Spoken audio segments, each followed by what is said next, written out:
తెలంగాణ శాసనమండలి సమావేశం ఈ ఉదయం 11 గంటలకు చైర్మన్ గుత్తా సుఖేందర్ రెడ్డి అధ్యక్షతన ప్రారంభమైంది. ప్రభుత్వ కార్యక్రమాలకు శాసనమండలి సభ్యులను ఆహ్వానించాలని చైర్మన్ ప్రభుత్వాన్ని కోరారు. ప్రోటోకాల్, శాసన నియమావళి ప్రకారం సభ్యులను ఎందుకు ఆహ్వానించడం లేదని అన్నారు. ప్రభుత్వ ప్రారంభ, శంకుస్థాపన, ఇతర కార్యక్రమాలకు తప్పనిసరిగా సభ్యులను ఆహ్వానించేలా చర్యలు తీసుకోవాలని శాసనసభ వ్యవహారాల శాఖ మంత్రి డి. శ్రీధర్బాబును ఆదేశించారు. నియోజకవర్గ అభివృద్ధి నిధులు సిడిఎఫ్ పూర్తి స్థాయిలో విడుదల చేయాలని ప్రభుత్వాన్ని కోరారు. పాత పెన్షన్ విధానం అమలు చేసి ఉద్యోగులను ఆదుకోవాలని ఉపాధ్యాయ ఎమ్మెల్సీ కూర నరోత్తం రెడ్డి ప్రభుత్వాన్ని కోరారు. ప్రత్యేక అంశాన్ని ప్రస్తావించి మాట్లాడుతూ 2003 నాటి పెన్షన్ పథకం అమలు చేస్తే 3000 మందికి న్యాయం జరుగుతుందని తెలిపారు. హోంగార్డులకు వేతనాలు పెంచాలని కాంగ్రెస్ సభ్యులు టి. జీవన్ రెడ్డి కోరారు. ప్రత్యేక అంశాన్ని ప్రస్తావించి మాట్లాడుతూ కానిస్టేబుళ్లతో సమానంగా హోంగార్డులు పనిచేస్తున్నారని, వారికి టీఏ, డిఏ లేదని, రోజుకు 920 రూపాయలు మాత్రమే పొందుతున్నారని పేర్కొన్నారు. సర్వశిక్ష అభియాన్ ఉద్యోగులను వెంటనే సర్వీస్ రెగ్యులరైజ్ చేయాలని బీఆర్ఎస్ సభ్యులు ఎల్. రమణ కోరారు. ప్రత్యేక అంశాన్ని ప్రస్తావించి మాట్లాడుతూ రాష్ట్ర వ్యాప్తంగా 20,000 మంది పనిచేస్తున్నారని, కనీస వేతనాలు, బీమా సౌకర్యాలు లేవని, తక్షణమే ప్రభుత్వం స్పందించి వారి సమస్యలను పరిష్కరించాలని కోరారు. తెలంగాణ రాష్ట్ర సాధనలో పాల్గొన్న తెలంగాణ ఉద్యమకారులను ప్రభుత్వం ఆదుకోవాలని కాంగ్రెస్ సభ్యులు ఎం. కోదండరామిరెడ్డి కోరారు. ప్రత్యేక అంశాన్ని ప్రస్తావించి మాట్లాడారు. ఎన్నికల సందర్భంగా కాంగ్రెస్ పార్టీ తెలంగాణ ఉద్యమకారులకు నెలకు 20,000 పెన్షన్, 250 గజాల ఇంటి స్థలం ఇస్తామన్న హామీని అమలు చేయాలన్నారు. గ్రేటర్ హైదరాబాద్ మున్సిపల్ కార్పొరేషన్ సవరణ బిల్ 2024ను ముఖ్యమంత్రి పక్షాన ఐటీ శాఖ మంత్రి శ్రీధర్బాబు ప్రవేశపెట్టారు. ప్రజా ఆస్తుల పరిరక్షణ, విపత్తుల నివారణ ఈ బిల్లు ఉద్దేశమని పేర్కొన్నారు. రాష్ట్ర రాజధాని రాష్ట్ర ఆర్థిక వ్యవస్థకు ప్రధానమైందని, రాష్ట్ర భూభాగంలో హైదరాబాద్ 650 చదరపు కిలోమీటర్లు అని పేర్కొన్నారు.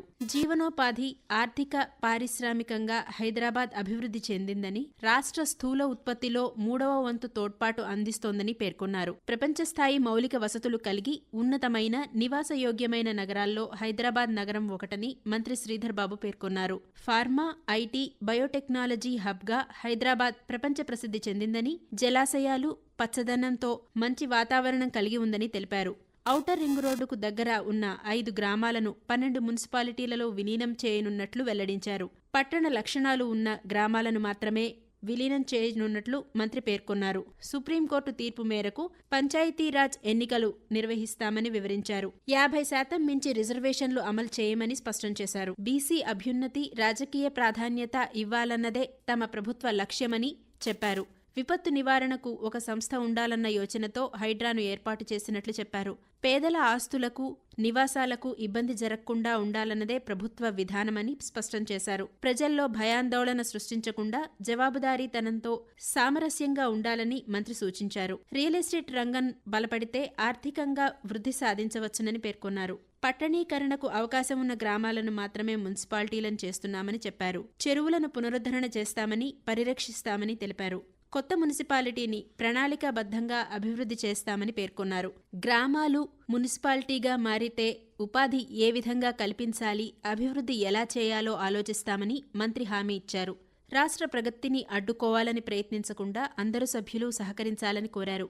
42% రిజర్వేషన్లను బీసీలకు పంచాయతీరాజ్ ఎన్నికల్లో కల్పిస్తామని, అవకాశం ఉంటే 60% అమలు చేస్తామని పేర్కొన్నారు. అర్బన్ డెవలప్మెంట్ కోసం కేంద్ర ప్రభుత్వం ఇచ్చే నిధులను ఏ విధంగా ఖర్చు చేయాలో ప్రణాళిక రూపొందిస్తామని తెలిపారు.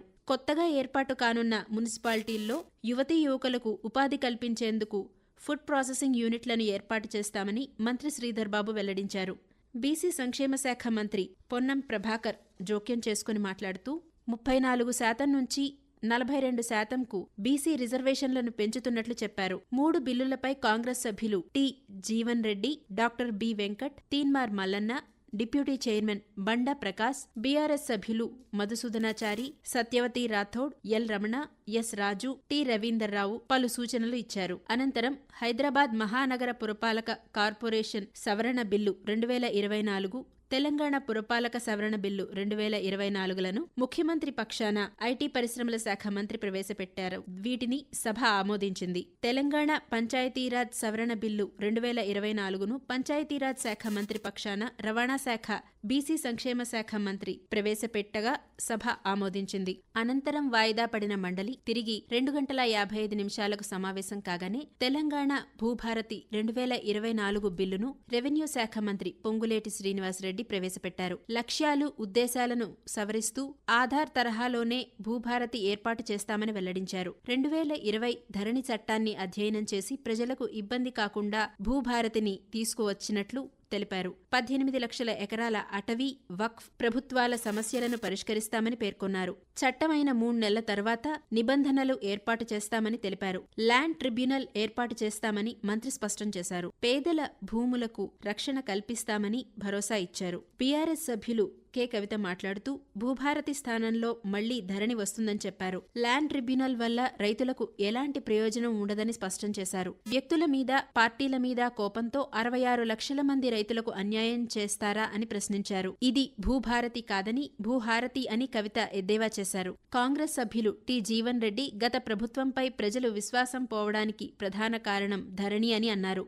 గత ధరణి వల్ల అప్పీల్ చేసే అవకాశం లేదని, రైతులు పడిన బాధలు వర్ణనాతీతమని అన్నారు. ధరణిలో వాస్తవదారుని కాలమే లేకపోవడం వల్ల రైతులు ఇబ్బందులు ఎదుర్కొంటున్నారని పేర్కొన్నారు.